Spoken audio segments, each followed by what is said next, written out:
今回はバンプレストからリリースされたドラゴンボールを題材にしたアーケードゲームを見ていきましょう。私と同世代だとバンプレストといえばバンダイの子会社で、コンシューマー機ではガンダムやウルトラマンなどキャラゲーメーカーとしてのイメージが強いと思いますが、コンシュマー機で実はドラゴンボールを題材としたゲームはなぜかバンプレストからリリースされてないんですよ。コンシューマー機のドラゴンボールタイトルは親会社のバンダイからリリースされているんですよね。でもアーケードタイトルはなぜか逆でバンプレストからリリースされているという不思議。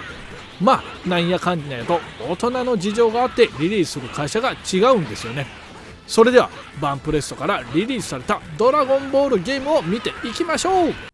まずは1作目、1993年に稼働開始したドラゴンボール Z。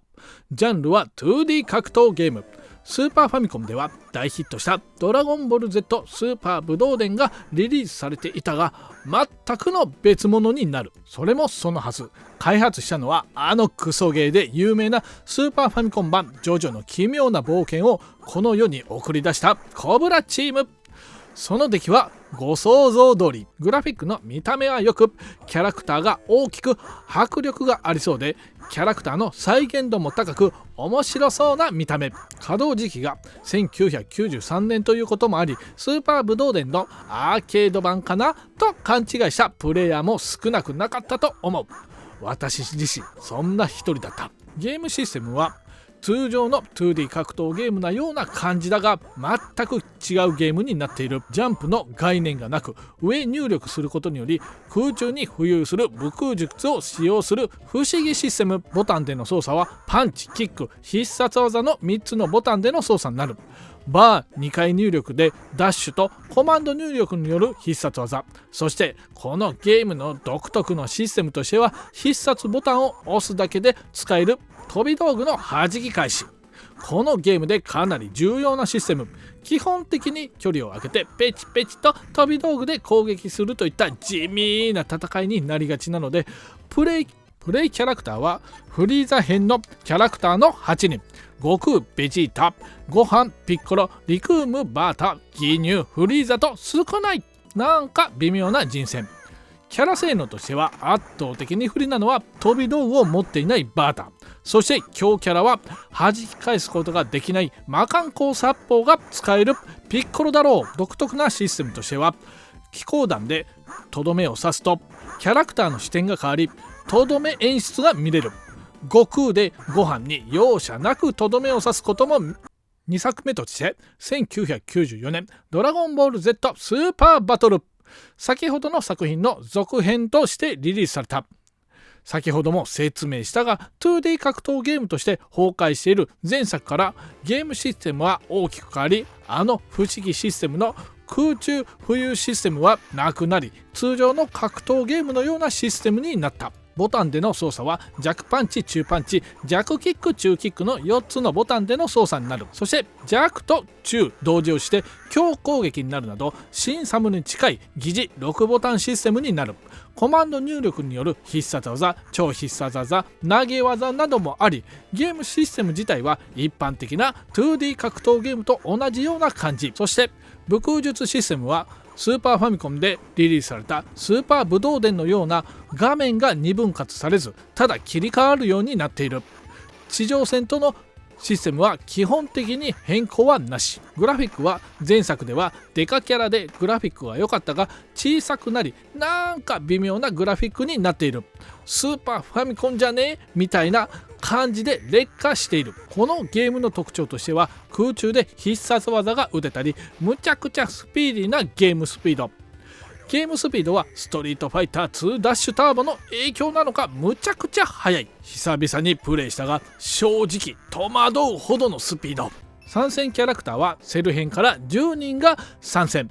前作で参戦したフリーザやギニューさん、リクームさんはリストラ。コンボがつながりやすくスピーディーな戦いが楽しめるのだが、なんか調整不足な感じもあり、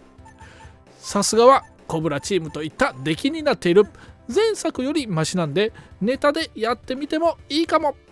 3作目、1994年にリリースされたドラゴンボール VRVS。なんと前作まではクソメーカーで有名なコブラチームから今作はセガが開発している。そんなこともあり、今作は通常のゲームとは一味違うゲームシステムになっている。操作はレバーと右パンチ、左パンチとジャンプの3つのボタンでの操作。画面が縦に2つに分割され、プレイキャラの背中を見るプレイ画面になる。パンチアウトや SNK のクロスソードのようなゲーム性に近い。題材がドラゴンボールなのでカメハメハなど必殺技はもちろん使用可能。その使用方法は各パンチとレバー入力になり、元気玉など右左パンチとレバー10回転など、これもまた独特の操作。ゲームの出来だがかなり大味な出来になっている。プレイキャラは悟空、ご飯、ピッコロ、ベジータ、トランクスの5人のみ。5人中4人がサイヤ人とサイヤ人祭り。ラスボスは鳥山明書き下ろしのキャラクター魔人オゾットが登場する。本作の元は1993年に開催された週刊少年ジャンプ25周年イベント用のタイトルとして赤外線コントローラーを使用し4人同時プレイができたゲームが元になっている。そのゲームを元としてアーケードゲームとして開発された本作。ゲームシステムも大きく変わり、赤外線コントローラーからレバーとボタンでの操作になり、4人プレイも2人対戦ゲームになった。ゲームのボリュームは短く、強者なら5分もかからず全クリできるぐらい短い。2005年にリリースされたのはスーパードラゴンボール Z。 プレイステーション2にも唯一移植されている作品になり、プレイステーション2版はバンダイナムコからリリースされている。グラフィック、ゲームシステムともに 3D 格闘ゲームになり、それまでの 2D 格闘ゲームシリーズとは違う作品になっている。基本的な操作システムはレバーで移動し、弱攻撃、強攻撃、ガードボタン、ジャンプボタンと4つのボタンでの操作になる。セガが開発していることもあり、ドラゴンボールを題材にしたバーチャファイターみたいな感じのゲームシステムになっている。本作の独特のシステムはもちろんあり、ダッシュ攻撃、カメハメハなどの機構派による飛び道具や必殺技、ジャンプ以外にも空中戦が楽しめる武空術などもある。そして何といっても最大の特徴はアーケードでも対戦を重ねることにより経験値を得ることができ、一定値になるとスキルを覚えたり技の追加や攻撃力アップしたりキャラクターを育成できた。育てたキャラクターはもちろん別売りのカードにデータをセーブすることができた。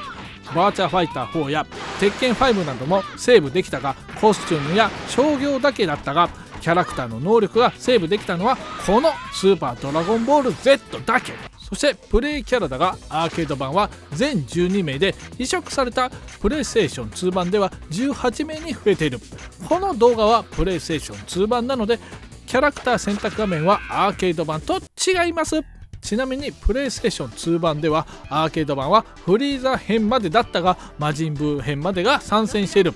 同時期にリリースされたプレイステーション2ドラゴンボール Z2 と比べるとかなりキャラクター数は少ない。そんなこともあり、本作スーパードラゴンボール Z は出来は悪くないのだが、プレイステーション2ドラゴンボール Z シリーズもあり、少し埋もれてしまった作品になる。今回の動画はバンプレストからリリースされたドラゴンボールを題材としたアーケードゲームでした。今週末期ではバンダイからのリリースですが、アーケードになるとバンプレスからのリリースになるんですよね。まあ今見てもらっているのは韓国製のパッチリモンのドラゴンボールでございます。